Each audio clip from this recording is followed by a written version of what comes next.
से बढ़ रही है। पिछले 14 से 24 साल कोरोना के बाद यदि हमारी इकोनॉमी 6% चल रही है, तो मैं उसे हिंदुस्तान में रहने वाले एक नागरिक का योगदान है, चाहे वे एग्रीकल्चर सेक्टर में काम कर रहे हो, चाहे वो मैन्युफैक्चरिंग सेक्टर में काम कर रहे हो, चाहे वो सर्विस सेक्टर में काम कर रहे हो। और आपके देखने के बाद हमें बताना कि आपको इसके अलावा और आपकी कोई विचार जाति नहीं है और जिससे हमारे युवाओं के भविष्य की चिंता नहीं है, वो कृपया बाहर इंतजार करें। इस प्रोग्राम में ना तो शोर करें, ना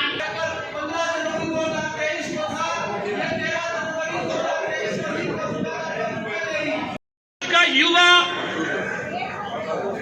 बेरोजगारी से त्रस्त है और उन्हें हमारी बात आज इस सरकार तक पहुंचानी है। मुझे नहीं पता कि 4 महीने बाकी है या नहीं है। अगर बाकी रहे और आज आपकी आवाज पहुंची तो आने वाली आपकी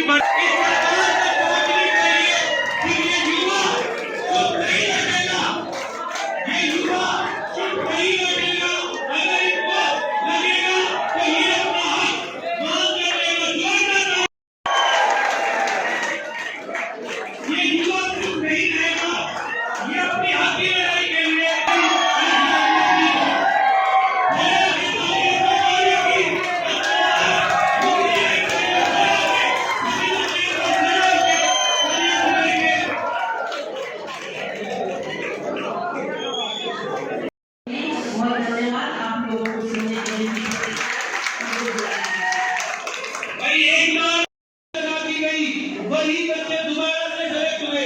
लिस्ट ऑफ बच्चे था जिसमें पूरे यदि एक अमेरिकन एसोसिएशन होती वेटनरी की, वहां पर बच्चा अगर टेस्ट क्लियर नहीं कर पाता है तो इससे बड़ा कोई सबूत नहीं है। और जैसे ही मुख्यमंत्री जी बदले गए, इनको सिर्फ ये कह के बता डांट दिया गया कि भाई अब मैं पावर में नहीं हूँ। और अब तो पता है पावर कहाँ है और कहाँ नहीं है। जो सरकार है वो सबसे अधिक बात विपक्ष की सुनती है। तो आज विपक्ष हमारे साथ है, लेकिन उनके साथ साथ पहले आपको युवाओं का सम्मेलन है, शिक्षा की बात होगी। तो जैसा कि मैं खानकला यूनिवर्सिटी में रजिस्ट्रार रही हैं और उन्हीं के साथ हमें आज सौभाग्य मिला है। डॉक्टर अभिषेक वेटनरी सर्जन। आपको ये पता होगा जो हमारे जो इंडिया की यूथ है 66% है, 808 मिलियन, जो कि वर्ल्ड लार्जेस्ट यूथ है पूरे वर्ल्ड में। तो आप ये देख लीजिए, अगर युवा दर दर की ठोकरें खा रहा है, उनको रोजगार के अवसर नहीं प्राप्त किए जा रहे, तो क्या स्थिति है। तो इंडिया की एक दयनीय स्थिति है। अगर ये जो 66% यूथ है, जो वर्ल्ड लार्जेस्ट यूथ जो कहला जाता है, अगर इनको रोज़गार दिया जाए तो आप ये देखिए हमारा जो देश है कहाँ से कहाँ होगा अगले आने वालों 10 से 20 सालों में। जो अगर ऐसे ही पेपर लीक होते रहे, जो पढ़े लिखे युवा हैं वो अपने आप को ठगा हुआ महसूस कर रहे हैं। ये फ्री राशन की बात करें, आप ये देखिए अगर 80 करोड़ को फ्री राशन दिया जा रहा है तो आप ये देखिए देश की अर्थव्यवस्था कहाँ है। क्योंकि इस देश के युवा को और लोगों को फ्री राशन नहीं चाहिए, इस देश के युवा को शिक्षा और रोज़गार चाहिए। ये अपनी बात में ये कर लेंगे, अगर शिक्षा रोज़गार मिल जाएगा तो फ्री राशन की किसी को कोई ज़रूरत नहीं। तो ये पेपर लीक का आप जो 7-7, 8-8 घंटे जो युवा अपनी तैयारी कर रहे हैं, उनको ये लगता है कि हमसे कम है पढ़ने में, और आपको ये उनका पता चला इसका सिलेक्शन होगा तो अपने आप को एक ठगा हुआ महसूस करता है। तो मेरे जो संघर्ष के साथी हैं जो डॉक्टर धर्मपाल, हमने यहाँ पे जो DC ऑफिस है यहाँ पे ज्ञापन भी सौंपे, स्ट्राइक भी करी और विधानसभा में इसका मुद्दा भी उठाया गया, पर फिर भी सरकार के जू से तय नहीं रहे। उन्होंने पेपर तो कैंसिल कर दिया। जो पुलिस इंक्वायरी की उसमें जो रिपोर्ट आई थी, उसमें इंक्वायरी में ऐसे कैसे पैटर्न चेंज करके वो लिस्ट आप ये 7 अप्रैल को रिजल्ट हुआ था वेटनरी सर्जन, उसमें घोटा। आज जो प्रोग्राम था उसका थीम था बेरोजगारी पर हल्ला बोल सम्मेलन।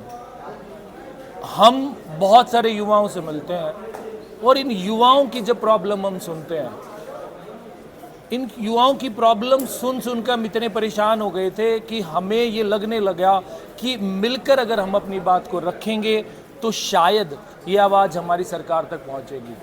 आज शायद हमने बहुत सारे फैक्ट चलाए जिसमें कोई भी फैक्ट ऐसा नहीं था कि जो किसी न्यूज़पेपर या बेसिकली किसी गूगल पे जो सर्टिफाइड जो चैनल्स है वहाँ के अलावा हो। सबसे बड़ी बात कि जो हमें वादे किए गए थे वो वादों पर खरा नहीं उतरा जा रहा। ग्रुप सी की भर्ती हुए कितने दिन हो गए हैं, पेपर लीक हुए कितना टाइम, पेपर लीक की तो आप पूछो मत। उसके बाद ये बेरोजगार युवा इतने सालों से कोचिंग सेंटरों के धक्के खा रहा है। आज आप कह रहे हो कि आप रोजगार दे दोगे, लेकिन ये बच्चा जो पिछले 5-5 साल से 7-7 साल से कोचिंग ले रहा है, उसको पता ही नहीं है कि मैं जॉब कर पाऊंगा। वो टेस्ट क्लियर करके बैठा है, उसको इतना ज़्यादा एक डिप्रेशन हो गया है कि वो दूसरा कोई काम भी नहीं ढूंढ पा रहा, एटलीस्ट वो एक प्राइवेट जॉब भी नहीं कर पा रहा। तो ये एक सम्मेलन था उस सरकार को जगाने के लिए। आज यहाँ पर हजारों साथी इकट्ठे हुए और इन साथियों ने अपनी बात को सरकार की तरफ से पहुँचाया और हमारा साथ दिया इसमें जो विपक्ष से श्रीमती आशा हुड्डा जी ने, उन्होंने हमें आश्वासन दिया कि अगर हमारी सरकार बनती है तो हम इस मन से आश्वासन देते हैं कि हम हर भर्ती को पूरा करेंगे, बेरोजगारी बता। और सबसे बड़ी बात जो अग्निपथ योजना है, तो कांग्रेस के मैनिफेस्टो इन्होंने यहाँ पे दिखाया, उसमें बताया कि अग्निपथ योजना को अगर इनकी सरकार बनती है तो पहली कलम से ख़त्म कर दी जाएगी। मेरे साथ जो आयोजक में डॉक्टर धर्मपाल, डॉक्टर अभिषेक खुद वेटनरी सर्जन हैं और ये जो बेसिकली उपज थी इन्होंने बहुत संघर्ष किया पिछले 3 से 4 सालों में। इन्होंने सीएम खट्टर साहब से मिले हैं, बाकी बातें बताएंगे किस संघर्ष से गुजर कर यहाँ तक पहुँचे।